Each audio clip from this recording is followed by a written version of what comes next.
Good morning, good afternoon, good evening, wherever you are, and welcome to today's Tuesday Telecast from The Joyful Path. I have a small roundtable for us of beautiful people talking about the path of the grounded warrior and what that is, not in the idea of literature, but in the idea of life and the path that we may all be on if you choose to take that path. So without further ado, I'm going to get our three guests besides me. So this is a nice small table, and bring them into the house.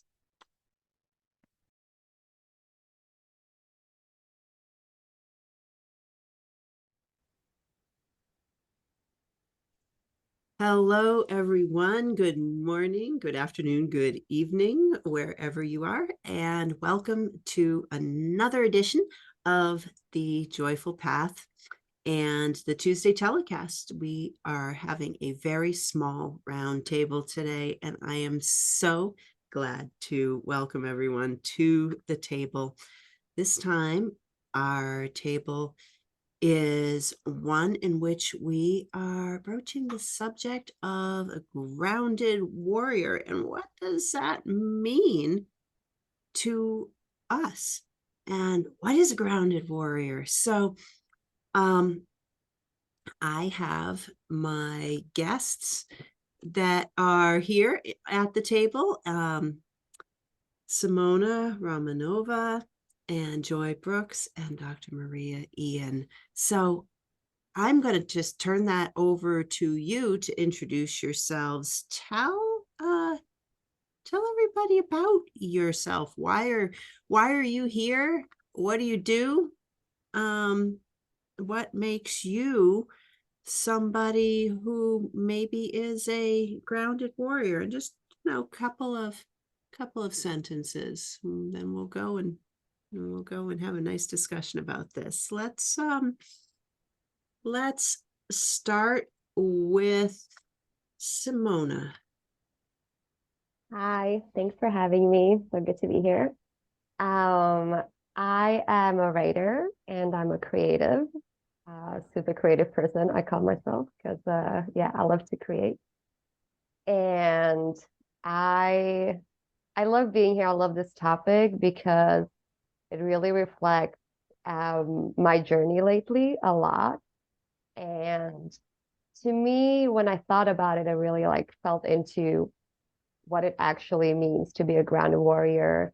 I see it as going through life's challenges, ups and downs, and then coming back to the heart, like coming back to that quiet space where you can ground into the heart. That's how I feel about it at the moment. So no matter what's going on around, this is something I do for myself and have done a lot, practiced a lot lately, um, to come back to the silence and listening to the heart. So yeah, and then walking forward with that in a more grounded way, because I think when we're in our hearts, there's a little more peace and quiet and wisdom and all sorts of good stuff. But yeah, it's like a little short description of what I think that means. Great. Joy. Well, I can introduce a sticky wicket into the conversation, but let's introduce myself first. Joy Brooks. I'm an email marketer and have been doing it for quite a long time. And through that time, and on this conversation, is grounding a function of maturity. So is the young supposed to be the wild, the courageous, the risk-taking.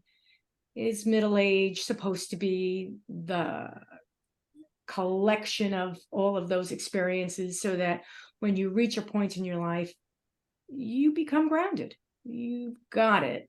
It's peaceful. And I often think, because I'm at that point in my life, of the elder woman in the old tribal tradition, the wise woman. Why? Because she's done it all. She's been there, and now people come to her and ask her for advice. Grandma. So Yeah. maybe the grounded warrior for me is the grandma avatar. All right. Thank you. Maria. Yay. So my name is Dr. Maria Ian. I thank you so much, Lydia, for the opportunity to be here. I'm an author. I am a mind empowerment trainer. I am also a legal project manager. And the topic, Grounded Warrior, appeals to me tremendously because I believe that we have to meet life challenges. Well, we are warriors by definition. Life is made up of challenges, and in order for us to experience an opportunity, we have to meet the challenge first, right? And if we don't do that, if the challenge, comes up to us and we say, "Oh no, I'm not going to be a warrior today because I'm tired," or maybe it's not appropriate, or maybe it may harm me, or maybe it's smarter for me to go and do something else. In that moment, that may seem to us to be a really smart decision that we took, but we will get to a point where, looking back at that challenge that we then decided to not meet head on, the problem that we decided to not attack and to not embrace, we're going to realize that we actually lost a lot, right? Because problems are opportunities. And if we refuse to meet them head on, in my life, I've made the experience, and I've made it very recently too, that looking back, if I would have met those challenges, if I would have hit that problem in its face, right, and destroyed the problem, I would have, over the long term, gained a lot. But because I didn't know this at that time, I said, no, it's, I'm going to do something else. This is not for me, whatever. And, that was a mistake looking back. So I love the topic. And just in recent days, I had exactly the same thing happen. And I decided to hit it in its face. I decided to destroy it to the best of my ability. And I feel great. There's no excuse that the challenge is that big and we are just so small. So what could we probably do? That's a wrong perspective. So yeah, you're always bigger than the challenge, and you always are equipped to hit it. You don't know it because of various reasons. So I'm glad we're having this discussion. Beautiful. That is a bunch of topic right there, that we are bigger than the challenge. And that's something that I am all about. So I'm Lydia, and I am your host.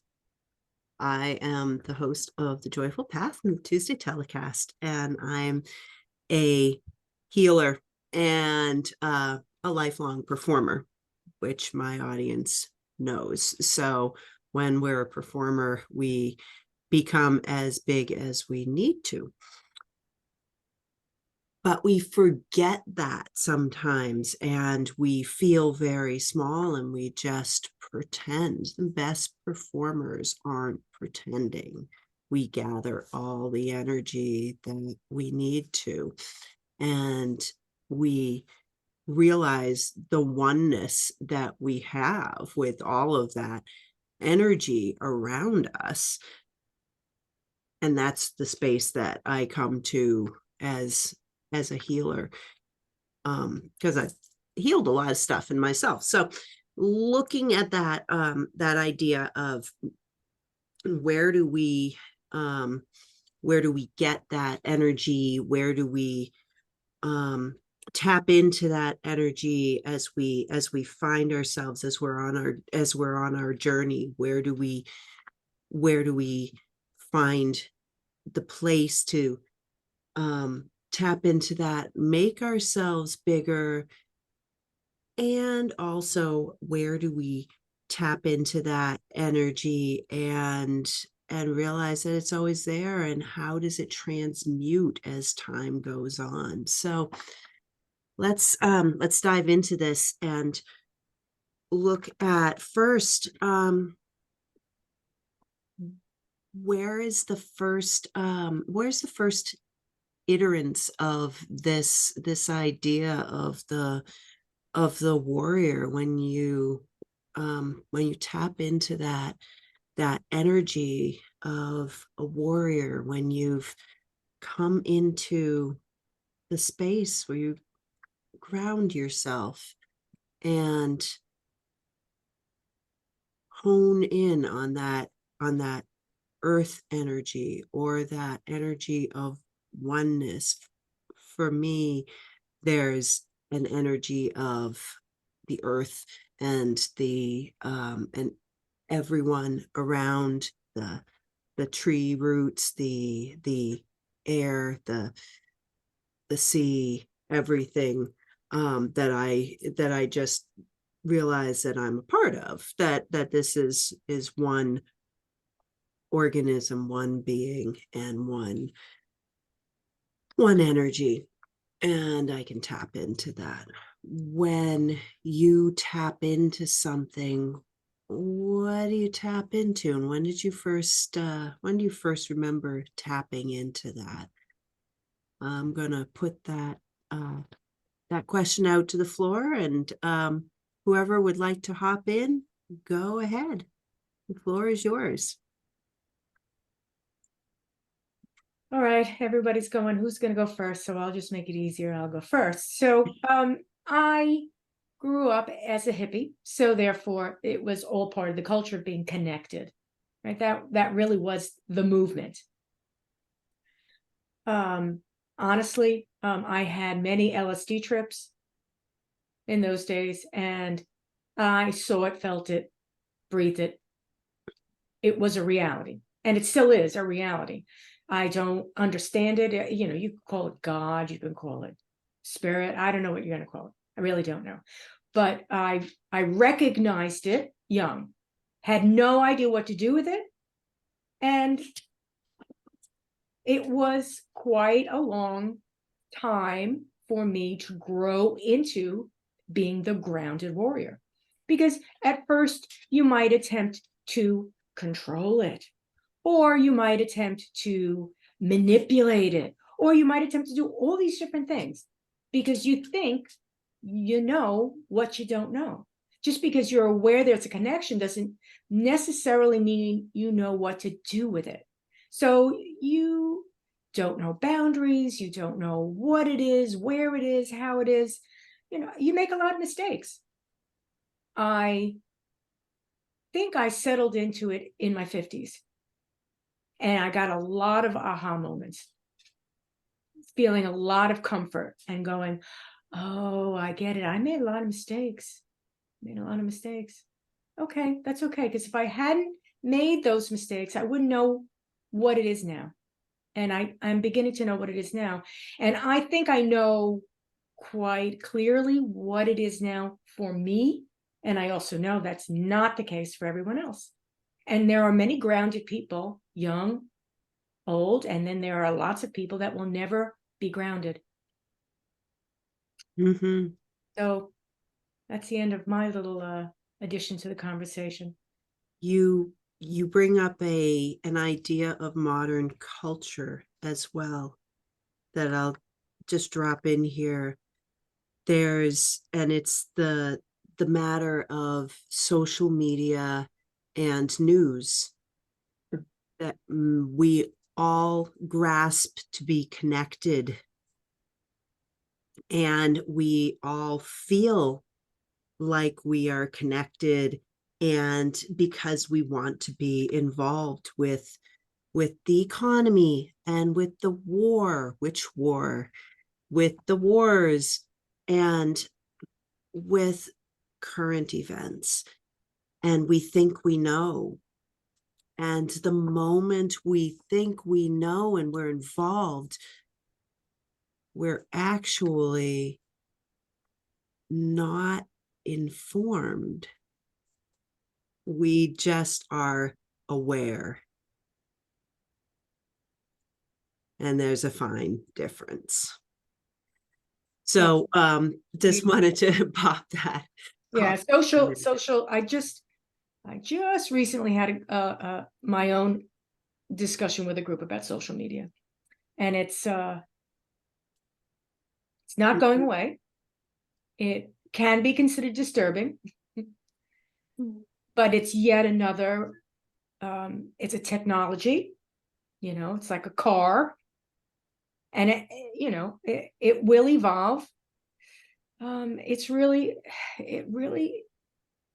It's our responsibility to ground ourselves within that network of the network of life. It is our responsibility to do the right thing, and I don't know what that is. Again, it's a matter of learning how to ground yourself, the nature nurture thing. Yeah. I wanted to add something to what Lydia asked. When did you first realize that you were a grounded warrior? And that's something I addressed when I was doing quite some spiritual exercises some time ago. And I answered that question. I was first a grounded warrior when bear with me, may sound outrageous, but it's true. When I first got up and took my first step as a toddler, because creation is good. There is no such thing as evil or bad creation. The creation initially is to create, right? As well as we spirits, we don't have a choice, really.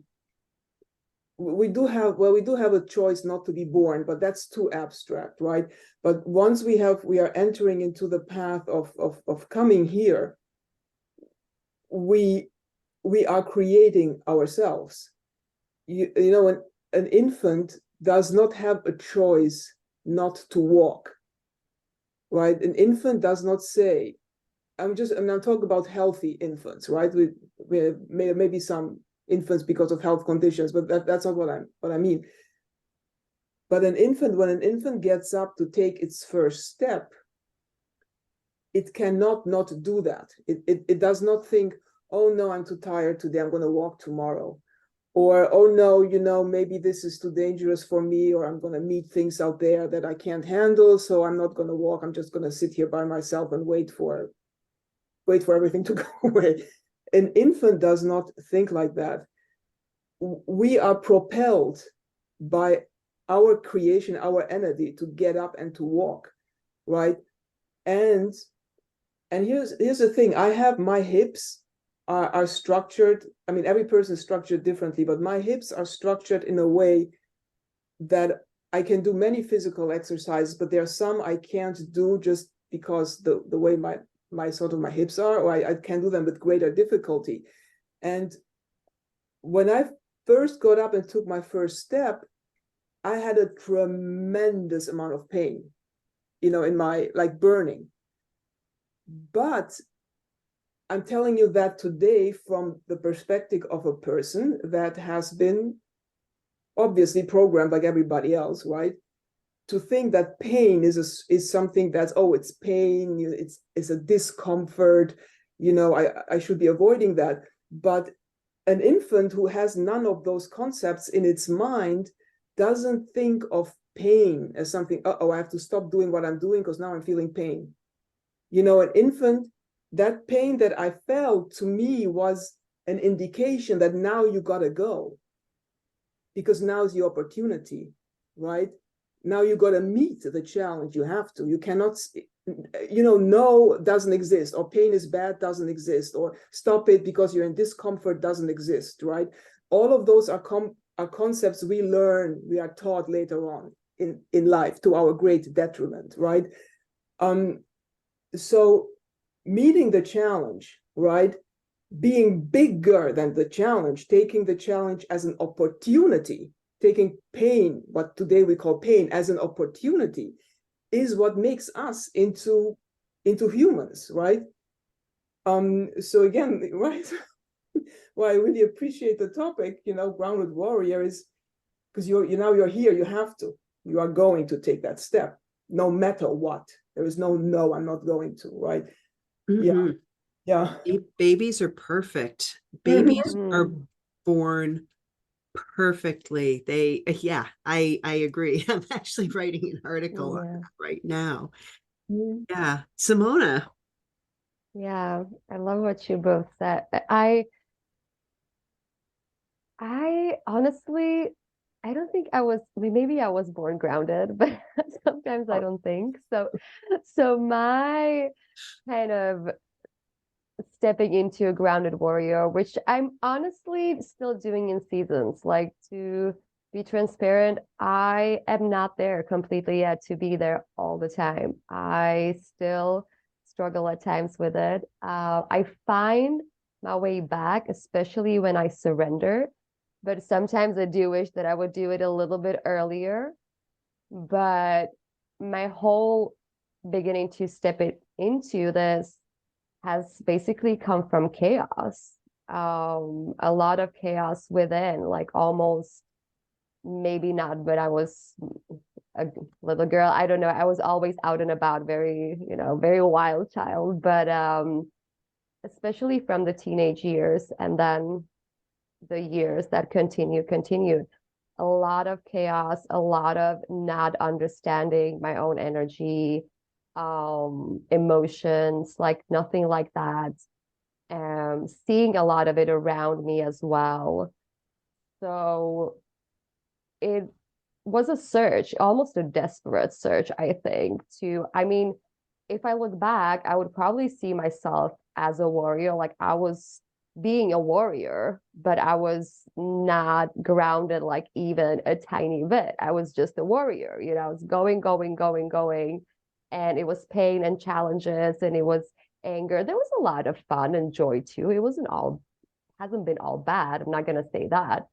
But from that, definitely, like, the deep search started to, expand, or so yeah, I find this journey, this being a warrior and being grounded, I find it really interesting. I find it has been somewhat challenging, but it's also been very beautiful. And like I said before, I often turn to my heart. And for me, even though many times I've been thinking about, like, oh my God, like, my emotions are my curse. I used to think that, but the heart actually keeps kind of saving me. I don't know if that makes sense, but this is how I feel about it. It's just that, okay, that is the thing that keeps me grounded. That is the thing I come back to when I turn to love again. It's like,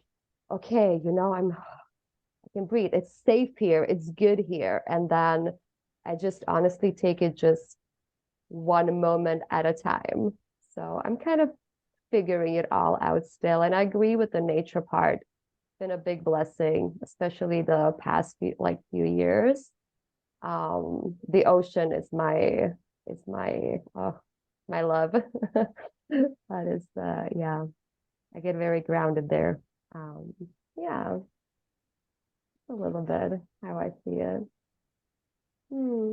There's Yeah. there's an idea that's through here, well, two ideas that I want to put out. One that comes straight from you, Simona, and that is the heart, that we have different parts of our consciousness and our mind. There's our mind that we spin around in, right? But there is also our heart and our gut, and we have a gut feeling.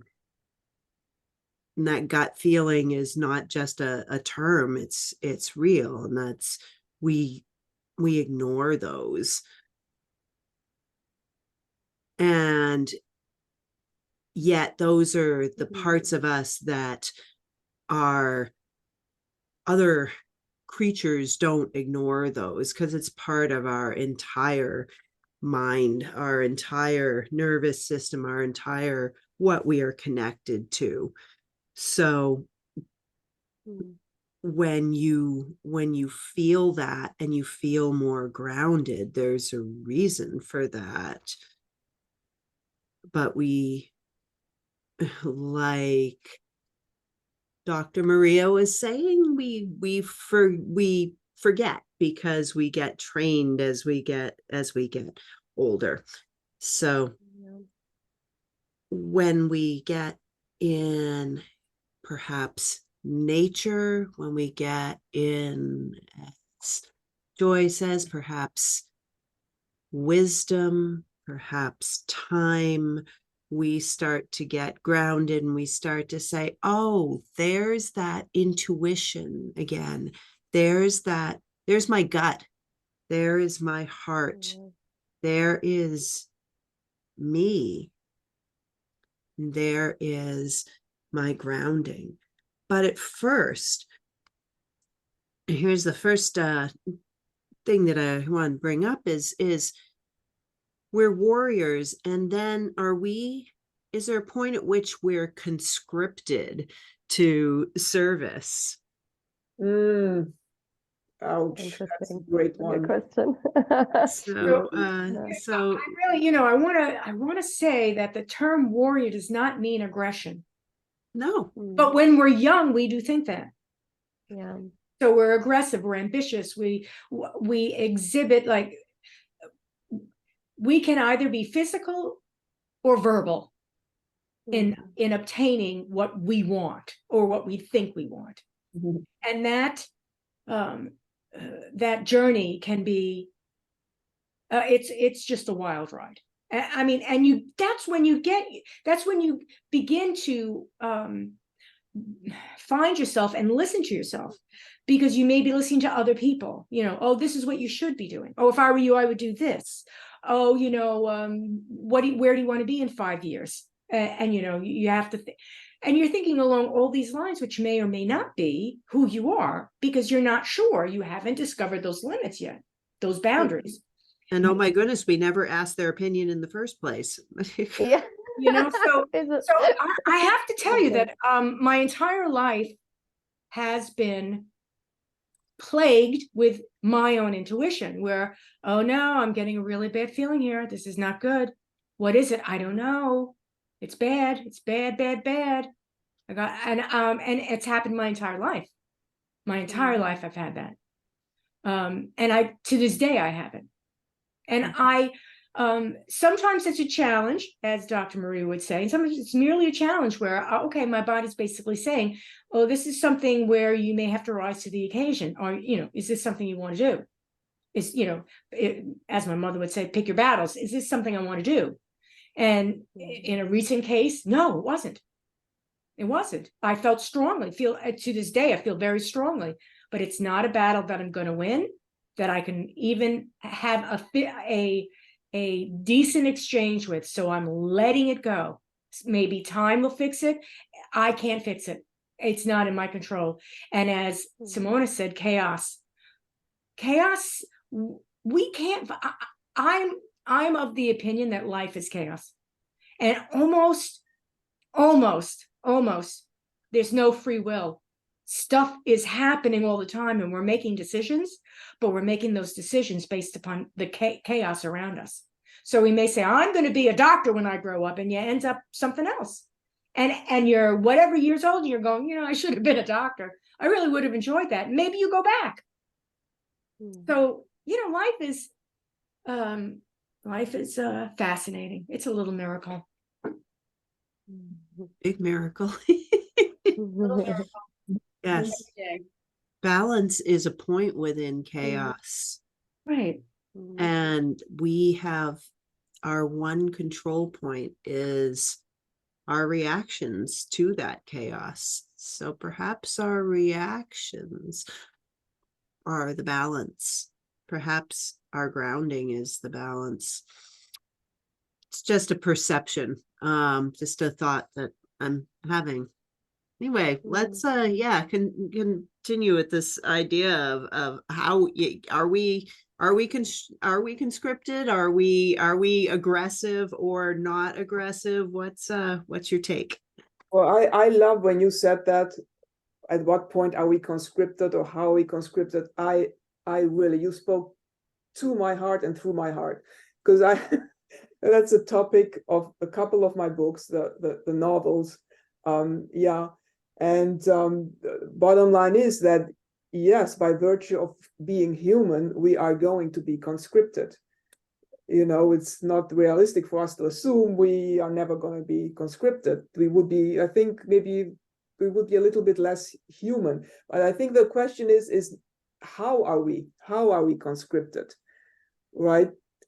Yeah, and I mean, it's a very, very incredibly deep, I mean, it's a cosmically deep topic, because it happens to, I mean, to many of us, we are conscripted, we think it's for the right reasons, but it turns out maybe to not have been for the right reasons. But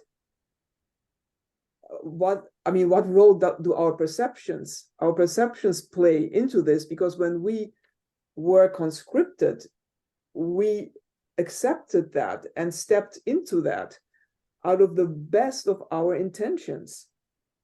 And it's our responsibility through life to adhere to our integrity and to say, okay, I accepted being conscripted out of the best of my intentions, even if what then happened is, in the eyes of the majority of humanity, something that is maybe not good as it is, right? So I think, well, the way I answer that question with the how are we conscripted is, we live in many different dimensions, right? Live in at least 5 dimensions, maybe even more. And in every dimension, things look different. And we got to accept, you know, it's a matter of accepting that what may look bad for one person in one dimension may look good to another person in another dimension, and may look perfect to the person who is emitting the acceptance. And I've been part of some conversations like that, where then the criticism was, yeah, but then it's all subjective, and then you're not believing in good and evil at all. It's sort of, you know, irresponsible. But it's not if you're talking about lived experience and being human, right? You know, you have agreements. Again, so I still adhere to my what I write about also, that you have, when you are conscripted and you agree and you accept that, no matter what it looks like to anybody else, it is your responsibility to live up to that integrity throughout life, you know, and to be who you are in that particular dimension. So I know I'm providing many details just because I wrote several books about it. That's why. So it really went through my heart. Yeah. Oh, thank you, Lydia, for bringing that up. It sounds like the good deed, but what happens when the deed is not a good deed? There you And go. like That's you said, yes. we perceive that what we're doing, the intentions are good, but what happens when we discovered that the intentions, I mean, perhaps when you're young and you want to make lots of money and, you're ambitious and you're literally competing with people and, throwing people out of the way to get to where you want to be. Your intentions are good. So there's the idea of the volunteering as opposed to being conscripted, perhaps, or really throwing yourself into the cause. I want to also see if Simona, you have any ideas on this idea of conscription. I think I loved what you said about I'm losing my words now. Yeah, that happens sometimes. Oh my God, I completely lost it. I will come back to that because I Okay. actually wanted to say something, but okay. I think that I like to think that we always have a choice. Oh yeah, I want to touch on that, the intention part. That's just because, like, I think that most of the people think they have good intentions. I think most of us do what we think is right, right? It's like, oh, I'm doing this thing, but we justify it. It's like, yeah, I believe this is right because I'm doing this because usually we have a reason for what we do in life. Mhm. I believe that, or like I said, I like to believe that we always have a choice. I also believe that obviously our surroundings do shape us. I do believe that we do come here with something, like we do have a purpose of some sort. I believe everyone does. I don't know. It's a question I've asked myself like several times, but I'm not quite sure. But I do like to believe that we do have control. And that if we look at ourselves often enough, I think that even if our good intentions turn out to, give bad results, or like we end up doing something that's actually not so good, we have a greater chance of seeing that, but it requires that grounding, like we talked about, like come back, because otherwise we just go, and, oh, well, I'm doing this and this is right and this is good, but maybe we're so far from what we're meant to do, or we actually would like to do if we just felt, a little deeper. Yeah. Great topic. How much do we assuage ourselves, ground ourselves in the sense that what we are doing is valid because of our beliefs, because of our intentions, because of our own righteousness? Good question. Well, think of the salesperson, right? Mm. Could you say, oh, well, a salesperson could never be grounded because they're always negotiating in their behalf? They'll turn a sentence around so that you end up buying from them. But yeah, they can be grounded. Yeah, of course they can be. So it's not necessary. There's a lot of gray there. There's a lot of gray there. I'd say that people can have work that might not be considered good to others. So somebody's making a judgment on the selection of work. Oh, you should be a doctor. That's good. Oh, no, I'm going to be a lawyer. Oh, a lawyer? I'm going to be a politician. Oh, you're a terrible person. So we're making judgment on people, right? We're making judgment on what they select. But I'd say that being grounded it can still exist. I mean, it can still exist in the oddest of, can a real warrior, a soldier, be grounded? Absolutely. They are actually real soldiers who are actual soldiers in wars have to be very grounded because yes. Mm-hmm. Mm. Yeah. How do you think, Maria? What go on with that? Well, I mean, okay, I don't want to, real soldiers in real wars, the good, brilliant, the ones who survive are very grounded. Hmm. Yeah. Yeah, and I mean, I know that because I had them in my family. I had them. I spoke to them in more recent conflict situations, and the ones who survive on the front lines, and then you said that why you survived that? The reason why you're asking yourself, like, how did this person survive, is because they are so humble, so grounded, so childlike. You would never think they would actually fight on the front lines, excuse me. so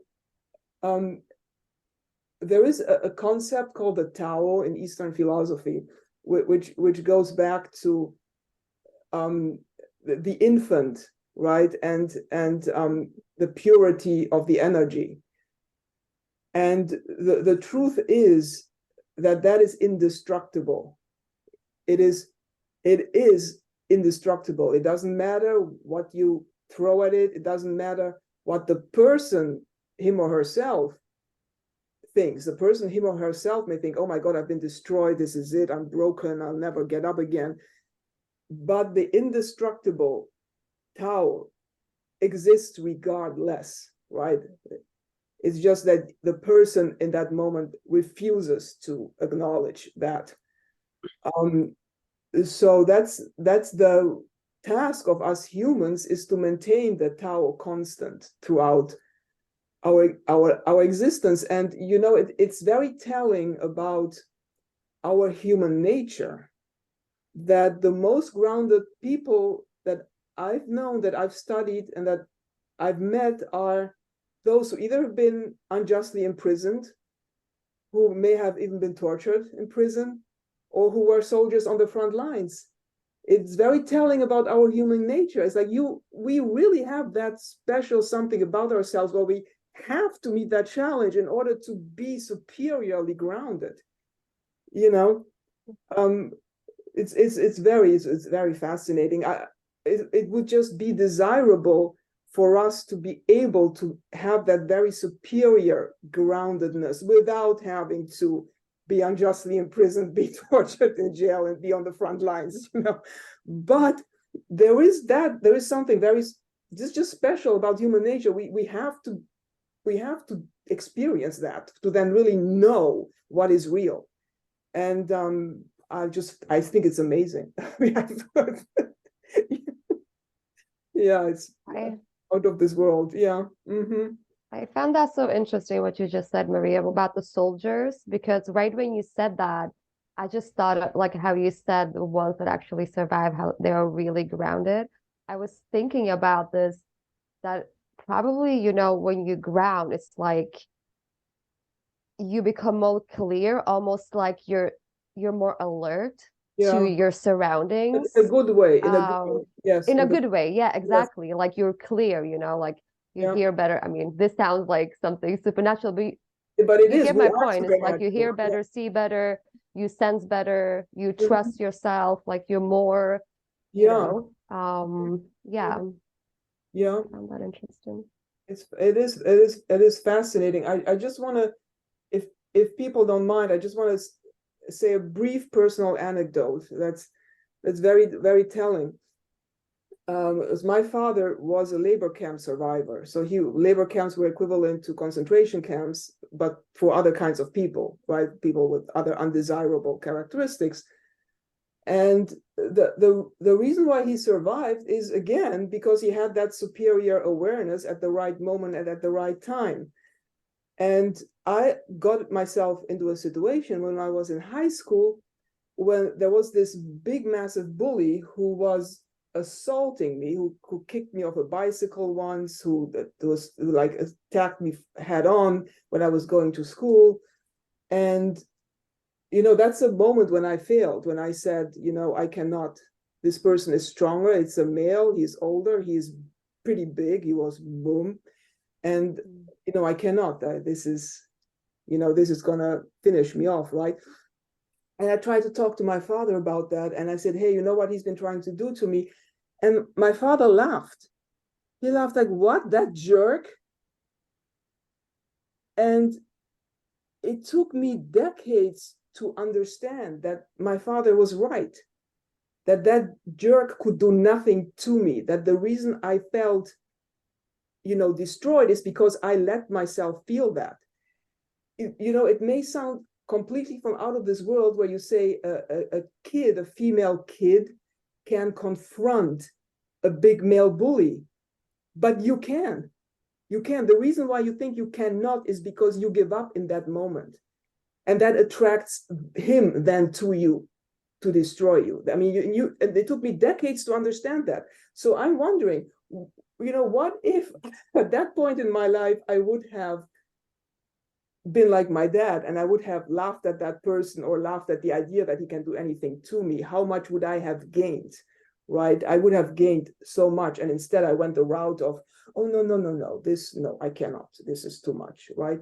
So yeah, we gotta learn we gotta keep the infant alive all throughout at a constant level. And we are not trained to do that, because society that we live in, particularly since we are women, but men also in a different way, doesn't teach us that. Yeah.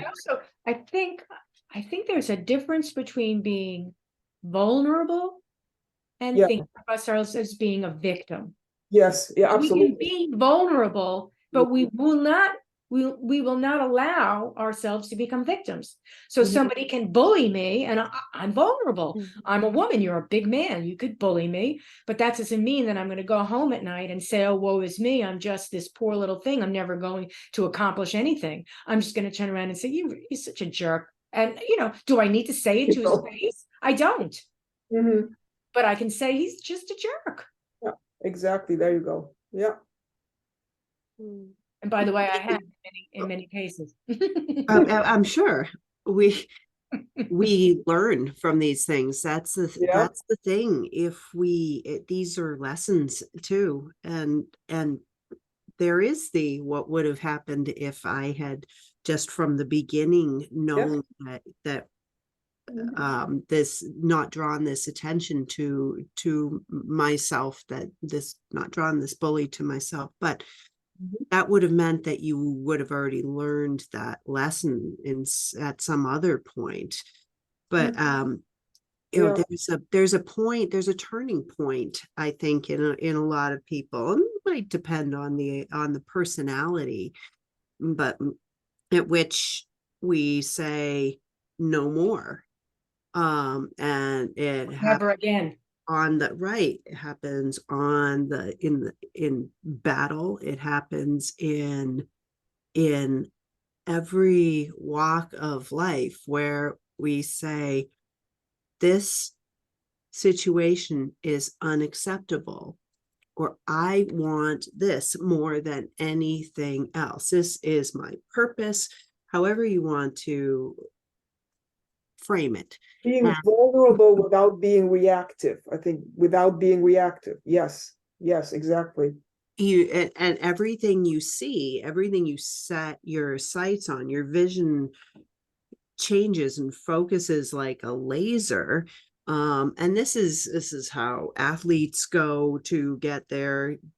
When they actually accomplish what they see, something that perhaps has never ever happened before, and after that, once they accomplish that thing, then everybody does it. Everybody runs faster than that, but to do it the first time, they see it and they focus on it, and all the energy in the universe goes to that goal because they have focused everything on it. And it's the same with any point of extreme adversity, when we are being hurt, when everything is on us. If we if we have that mind that we're all talking about, then we get to that place where we switch it. If we already had it, then yeah, that energy wouldn't be attracted to us. We wouldn't have brought that on ourselves for that lesson.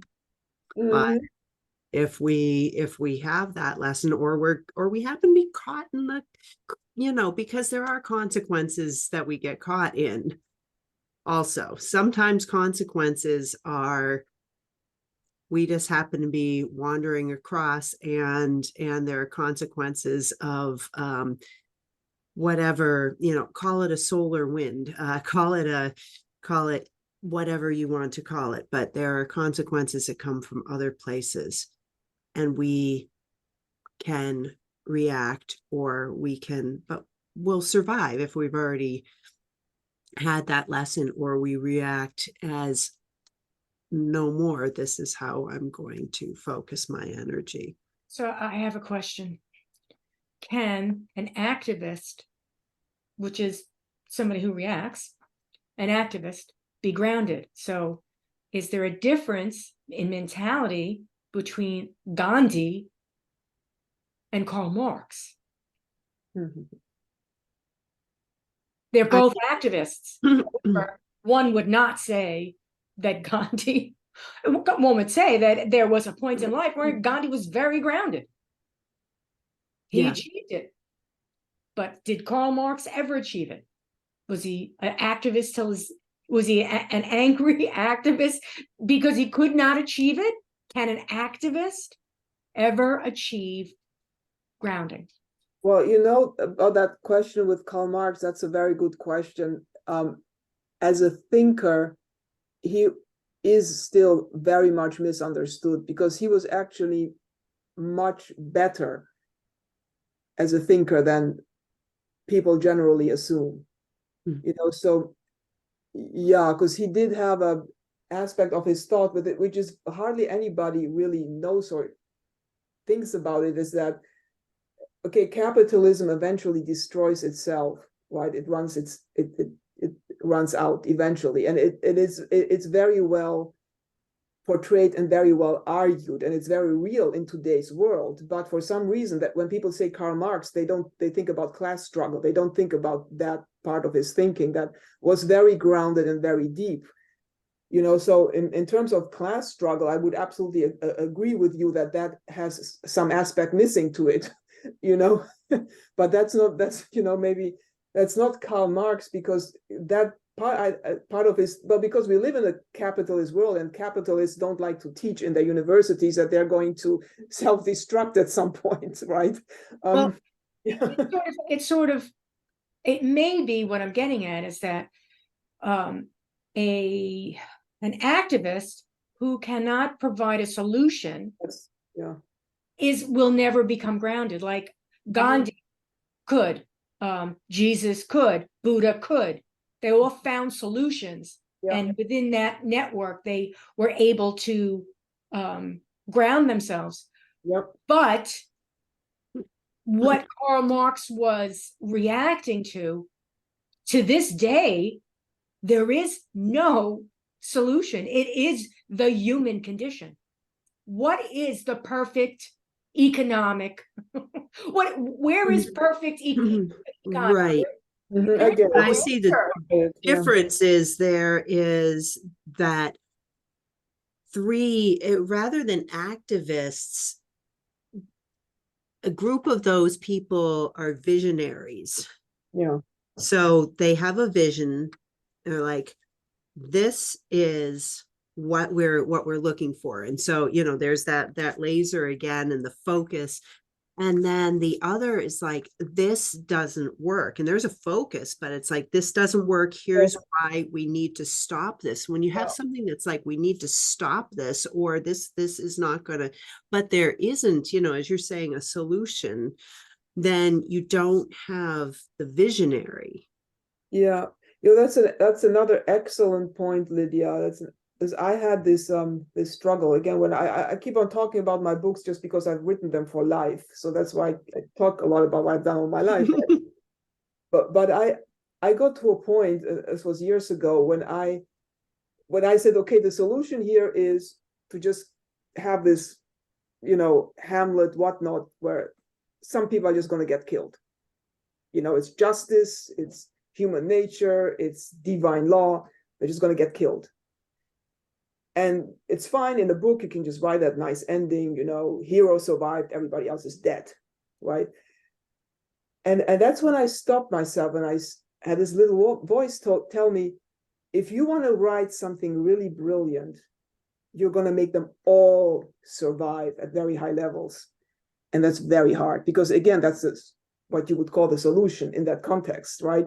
So yeah, absolutely, I agree. Yeah, and when I got to that solution, I did see, okay, all of this other stuff it's not acceptable that they die. It's not acceptable that they all kill each other and just the hero survives and whatnot, right? So yeah, I agree. Yeah, visionaries lead the path, and yeah, exactly. And stuff that's like no good, it's gonna fall off. The heavy stuff, the ballast, the whatever you don't need, you don't want.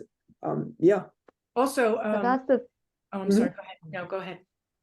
Okay, thank you. No, I just wanted to touch on that a little bit, like the vision and all of this, that it's also what drives you, right? Like, I mean, do you have a vision you can have a vision that you want to gather people, that you want peace, that you want, I mean, it's a little bit of that Mother Teresa thing, like, are you against war or are you for peace?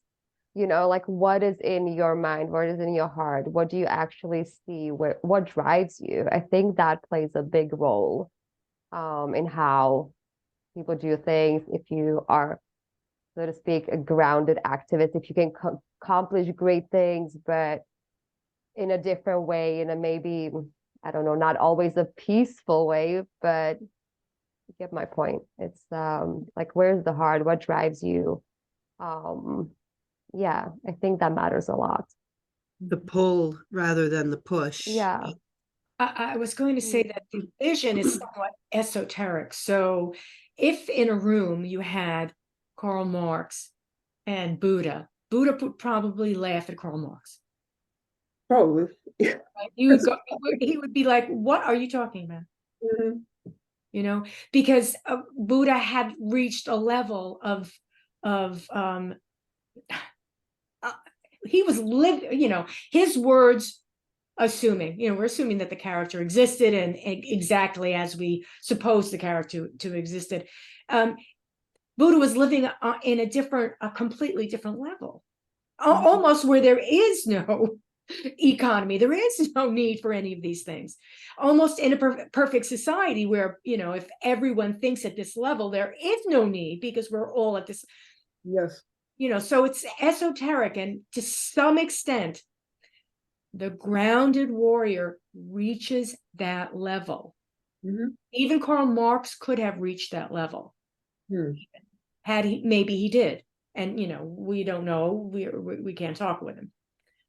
All we have is, his books, to some level, may or may not have been his last thoughts. So we don't know. Right. Our writings, our art, our everything that lasts past us lasts in time perfectly, unless it's destroyed, and those are like the acts of our mind and our existence, and they don't necessarily, they can portray our timeline if they're taken in that way, but if they're taken as a singularity, as a moment in time, and as our entire being, then they're not going to portray who we were, right? So you're right, maybe Karl Marx did attain enlightenment. Maybe Karl Marx has attained enlightenment, and maybe what you've read was not that point in time. Exactly. Could happen to any of us. Yeah. So as we as we get back to the grounded warrior sort of topic here, not that the visionaries aren't part of this, but it may not occur to somebody listening to this. Because when it's not necessarily the same thing to be a warrior and to be a soldier, right? You can be an unwitting soldier and an unwilling soldier and be conscripted. We might be conscripted whether we are willing or not. And we've kind of been going through that. But the idea of that we always have been a warrior, or that we are choosing to be a warrior, whether we've been that warrior or not, and our path now. Let's kind of start to wrap up this conversation with what is your place as a warrior, and your place in grounding yourself now as you move forward. Where are you going with your grounding and with yourself as a grounded warrior at this point moving forward? Mental and physical survival. So I need to survive physically, but I also need to survive mentally, and I need to get those aligned. Because, food obviously is necessary, but stealing it from someone else, may not be necessary. Sharing it could be necessary, right? So mental and physical survival in that intentional way, where I'm not thinking of stealing from someone else, like killing someone else to get there, although that's possible. I mean, in the worst situations. Yeah. No, I want to end with again a thought. Again, my books. I'm not going to mention my books again, but a thought.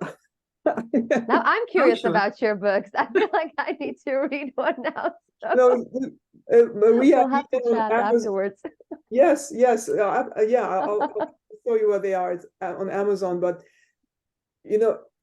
even if you are conscripted for the wrong reasons, and you agree to be conscripted for all the wrong reasons, even in that case, you can still reach enlightenment, and you can still survive with your higher center of higher awareness and your very physical abilities aligned. And it is going back to what we humans are. On a certain level, we are machines, right? Our bodies are machines that have to survive.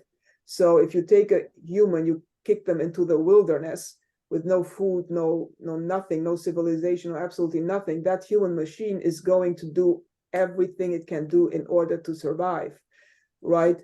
And even at that level, and I don't like to use the word primitive because it doesn't really fit, even in that context, we can still reach enlightenment. And it's because, again, our center of high awareness, the Tao, is indestructible. It cannot be destroyed, right? So that is sort of my, I don't want to say vision, because it's not really my vision, but that is my answer to the question of where are we taking that? Yeah, that's my answer. Yeah. Sort of the same answer in many ways. Yeah. Mm-hmm. Yeah. How about you, Simona? Well, I just see myself as continue walking, becoming more and more grounded, and keeping, like, transforming those pieces of pain that are still there into something beautiful, into love, channel it into doing good for myself and for others into my creative journey. I also felt that I wanted to say for anyone who's watching that I feel that it's important to have compassion for yourself. I feel that it's really important to have compassion for ourselves because people grow up in different environments, right? Like some people, they maybe are raised in a family that really leaves a space for that grounding. I would say for some, it might be a bit easier to go through life as that grounded warrior. And for others, it might take a little bit more time, and that's okay. It can take its time. It's possible, like we talked about, it can be a beautiful thing, but I just felt that was important to say, like, keep going forward and keep grounding, coming back to your heart, yourself. Yeah, and have patience, sometimes, even though that's how I feel about it sometimes. But yeah, that's what I want to end with. Yeah. I love this conversation. I feel very much in line with what you just said, Simona. I understand the idea of walking through, moving through, as long as oftentimes the way to ground is to move through and to walk through, Becoming. move through, move into nature, move into and move through, move to the place, move to your water, move to the woods, move to walk to your spiritual place. And compassion is huge. Compassion is a part of being a grounded warrior, and compassion for the self is huge. So I'm glad that you brought it up. It's definitely a part of every person's, not just compassion for the self, but compassion for the self as a whole within the family and the humanity. Well, it's hope, it's hope. I mean, the sun always rises tomorrow. Again, it's the indestructible aspect. I think that's sort of my takeaway, that no matter what, the indestructible aspect always remains. And it is our, it is to be our intention to have the hope geared towards that, and have the proper vision on that the sun always rises tomorrow, no matter what. Yeah. The indestructible idea is very much a part of the warrior, and also the grounded warrior. You're not just, kamikaze, chaotic warrior. It's very grounded. I don't know about you, but I feel it's not a feeling, it's a belief in indestructibility. That's me. And I don't know if that goes around the table. It's not that this life will never end, but I feel indestructible. Yep. I believe in indestructibility. When Maria said what she said, I heard in the background little orphan Annie singing, "The sun will come up tomorrow." And that is that song. Yeah. She is an orphan and she does not give up. So true. Yeah. Yeah, I went to Hemingway, but well, I went off to Broadway. yeah. Well, I could tell you a few things about kamikazes, but no, that's going to get too. They are grounded, but that's going to get too much all over. No, that's right. Yeah. Yes. Yeah. I realized when I said that All right. I think Mm. Simona may have already done it, but we can do it again. So, parting words for the viewing audience. What is your quick and easy grounding? Sorry, I'm asking you for a quick and easy grounding method for the viewing audience. Be bigger than the challenge. Box breathing. Box breathe. Yeah. It works. Take a moment and breathe, folks. Just opening your mouth. Take a moment and breathe. Air is free. Oh, Air is that's a free. good one. Yeah. Yeah, I would say shift your focus for a little while if it's too much. Just for a little bit, channel it into something else, something that you love, something creative. Can be whatever that really works for me. So yeah, that's a tip I would give. Sometimes we need to just step away for a bit and then keep going. Yeah. Mm. Yeah. I say breathe and breathe in peace and notice your feet. Take a moment, notice your feet, notice all your toes. Yep. Like that. And be grateful for them. Yeah. If they're all there, or And whichever wiggle ones them. are still there, be grateful for them. Yes, we can't all depend on all of our toes. I'm sure in the viewing audience there are probably a few toes missing, and that's okay. There's that compassion. Mm. Thank you very much, and I am looking forward to the next roundtable discussion. Thanks so much. This is Thank great. you. Bye-bye.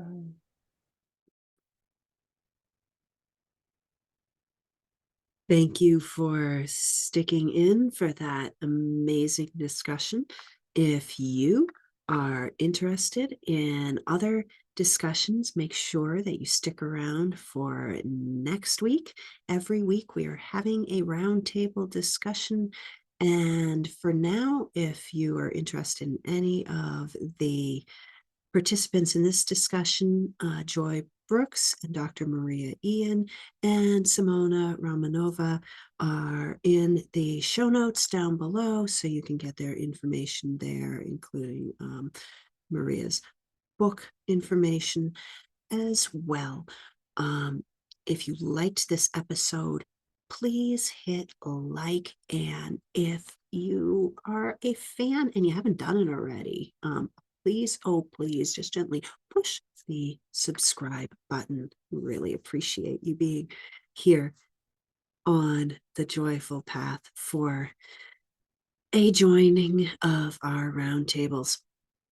And if there's somebody that you would like to see on in the future, hit me up. The information is at the top of the channel.